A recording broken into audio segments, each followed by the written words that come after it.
शुभ सकाल। आज हूँ 16 अप्रैल मंगलवार। चलतु जाना देश विदेशर 30 बड़ खबर मात्र 10 मिनिट। जदि आपण मैंने एपर्यंत वीडियो को लाइक करना वीडियो को लाइक करी चैनल को सब्सक्राइब करी कमेंट माध्यम जनातु आपण मैंने आम भिडियोटी क्यों जिलूर देखुं। रोषई घरे महंगा माड़ चिंतार खाउटी आकाश छुआ आलू दर। रोषई घर को महंगा माड़ खाउटी कलबल। 15 दिन आलू दर 1.5 गुण हो किलो 30 टंका है। हरड़ डाली 8 टंका और पेलोमेन तेल 5 टंका बोलीगला। विभिन्न खाद्य सामग्री एमती उच्चा दर साधारण खाउटी पकेट्रु ढेर बाधुची। आलू दर आकाश छुआ 15 दिन में 10 टंका महंगा माड़ किलो पिछा 30 टंका पार। लेबर कार्डधारी मानक पई आसिला बड़ खुशी खबर। सबु हिताधिकारी मानक मिलिब टंका जानतु किपरि पाइबे लाभ। हाँ दर्शक बंधु एबे आसीगला लेबर कार्ड को नहीं बहुत बड़ अपडेट जो मिलवाक जाऊँगी कार्डधारी को टंका कौन से खबर मिलवाक जाऊँगी केते टंका आसतु जाना संपूर्ण खबर।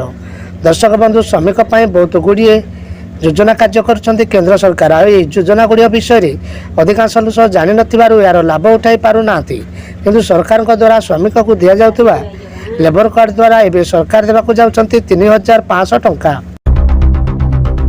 राशन कार्डधारी आसिला नुआ सुविधा। सबु हिताधिकारी माने शीघ्र करंतु एही काम नचेत बंद हो खाता।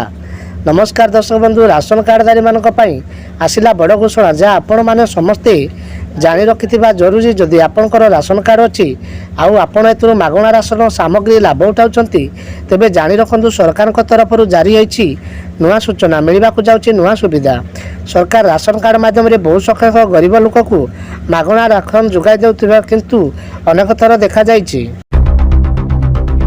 नमस्कार दर्शक बंधु, पोस्ट ऑफिस रे आसीगला नुआ स्कीम जो आपण मैंने मिल अधिक रिटर्न आज समय समस्त बैंक रे मध्य पैसा डिपोजिट कर सेविंग तेरे पोस्ट ऑफिस आनी आउ एक नुआ स्कीम जो आपन को मिल अधिक रु अधिक लाभ। तेज आसतु ये स्कीम विषय जाना तेज आपन को पोस्ट ऑफिस रे नेशनल सेविंग सर्टिफिकेट स्कीम विषय कहूँ। प्रत्येक वृद्ध व्यक्ति 5 लाख टंका पर्यंत मागणा चिकित्सा।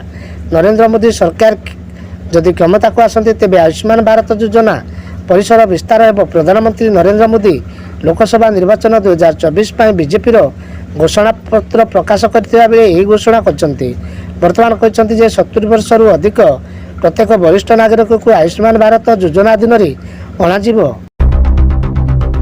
2 कोटी लोक को मागणा घर जानतु योग्यता आवेदन प्रक्रिया।